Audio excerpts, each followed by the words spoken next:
There's some big news about the drop. Social Security is likely to see an increase in 2024, according to the Senior Citizens League. However, there's also some bad news out there, and I want to make sure I cover the ups and the downs of the potential changes that are going to be proposed and most likely implemented as we get into 2024. Hi, my name is Jim Martin. I'm a financial advisor with Martin Wealth Solutions. I run a firm that's committed to helping people plan for and enjoy their retirement. If you'd like some information on us and what we do, check the show notes out. There's a link that you can click and learn more about my firm.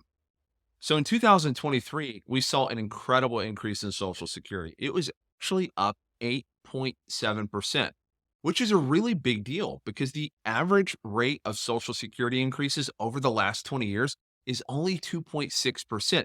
So any raise that we get above that is a really meaningful and impactful thing for most retirees. Now, as we look ahead to next year, the Senior Citizens League says that Social Security should increase by 3.4%.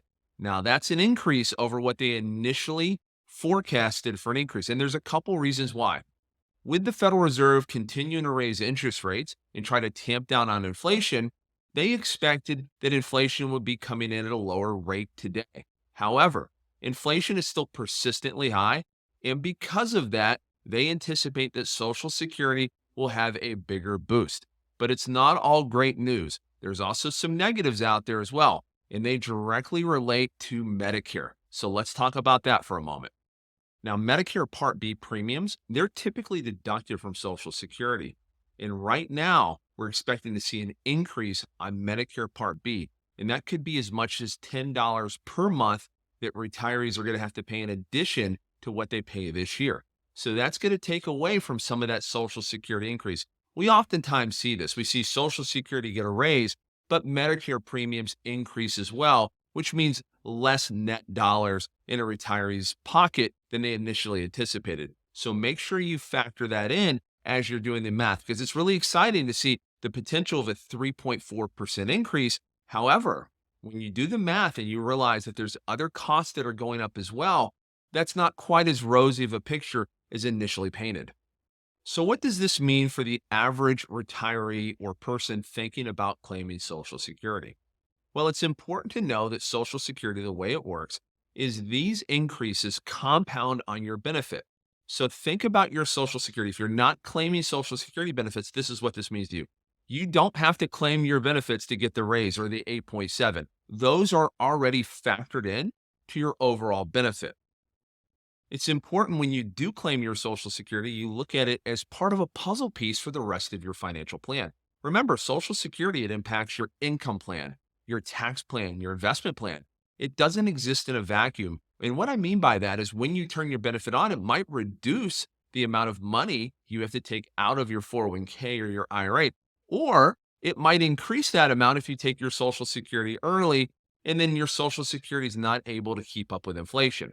So make sure that you run the numbers and understand the impact to the rest of your financial plan before you turn on Social Security. The other thing to be concerned about is Social Security going to run out of money? Well, the answer is yes. Social Security says right on their website that they are going to run out of money. At some point in the future, they're only going to be able to pay 75 to 79 cents of every scheduled dollar of benefit. So we are likely to see Social Security changes or plan changes relative to Social Security. Now, Congress is the one that will pass that legislation to make that happen. And if you've seen Congress lately, you know that we're going to wait all the way until the end of the wire before they make this decision, unfortunately. So it's going to be difficult to plan for, but understand that we're likely to see some Social Security changes.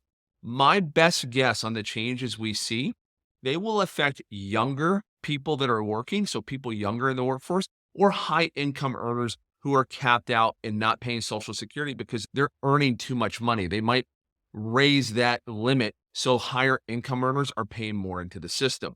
I don't believe that'll affect retirees, although it certainly could. So make plans to understand what would happen to your overall financial plan if you were receiving 5, 6, or even 10 or 15% less in Social Security because of means testing or benefits reduction. Again, I don't believe that will happen, but it's always wise to plan ahead and understand how that will impact the rest of your retirement plan.